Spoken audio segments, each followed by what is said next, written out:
Nellore city నియోజకవర్గం పరిధిలో CPM Nellore నగర కమిటీ ఆధ్వర్యంలో ప్రజా సమస్యల పరిష్కారం కోసం సిపిఎం ప్రజా పోరు యాత్ర సమస్యలపై సమరం అను నినాదంతో మార్చి 8వ తేదీ నుండి 15వ తేదీ వరకు సిటీ నియోజకవర్గంలోని 28 వార్డుల్లో సిపిఎం నగర నాయకత్వం పాదయాత్ర దళంగా అన్ని వార్డుల్లో కూడా పాదయాత్ర నిర్వహించాలని నిర్ణయించడం జరిగింది.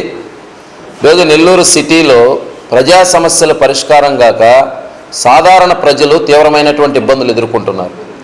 అధికారంలో ఉన్నటువంటి పాలకులు మాత్రం అభివృద్ధి అనేటటువంటి జపాన్ని పెద్ద ఎత్తున ప్రచారం చేస్తున్నారు. కానీ వాస్తవంలోకి వెళ్తే మంచినీటి సరఫరా అనేటటువంటిది 28 వార్డుల్లో ఎక్కడా జరగడం లేదు. మరోవైపు వేల రూపాయలు కార్పొరేషన్ సిబ్బంది పన్నులు నోటీసుల ద్వారా కోర్టులకు అని చెప్పి సచివాలయ సిబ్బందిని వీళ్ళందరినీ మోహరించి నోటీసులు దౌర్జన్యాల పేరుతో నెల్లూరు సిటీలో ప్రజల మీద పన్నుల వసూళ్ల పేరుతో దౌర్జన్యాలు జరుగుతున్నాయి.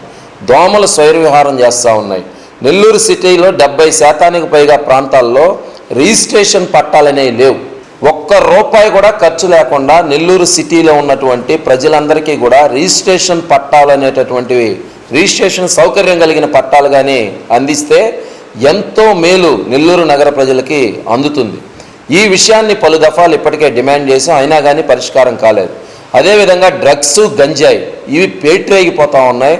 ఈ మధ్యనే ఈ డ్రగ్స్ గంజాయి నిర్మూలనకు వ్యతిరేకంగా గత 3 నెలల క్రితం ప్రాణత్యాగం చేసినటువంటి కామ్రేడ్ పెంచలయ్య ఇంకా ఆ ప్రాణత్యాగాన్ని ప్రజలందరూ మరవలేదు. అయినా పేరుకి నామమాత్రానికి పోలీసులు కూడా అత్యంత నామమాత్రంగా ప్రచార రూపంలో చర్యలు తీసుకుంటున్నారు తప్ప కింది స్థాయిలో డ్రగ్స్ గంజాయిని కోకట వేళ్లతో పెకిలించేదానికి అవసరమైనటువంటి చర్యలు ఈ రోజుకి చేపట్టలేదు. దీనికి అధికార పార్టీ రాజకీయ నాయకుల అండదండలు ఉండడం దీనికి ఒక కారణం. ప్రజా సమస్యలు పరిష్కారం కాక ప్రజలు తీవ్రమైనటువంటి ఇబ్బందులు ఎదుర్కొంటున్నారు.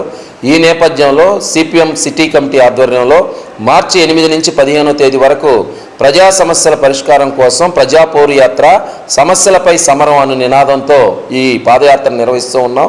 నెల్లూరు నగర ప్రజలందరూ కూడా ఈ పాదయాత్రని జయప్రదం చేసేందుకు సహకరించాల్సిందిగా విజ్ఞప్తి చేస్తున్నాం. ఈ పాదయాత్ర ముగింపు సందర్భంగా 16వ తేదీ కార్పొరేషన్ కార్యాలయం వద్ద వేలాది మంది ప్రజలతో మహాధర్నా కార్యక్రమాన్ని కూడా నిర్వహిస్తాం.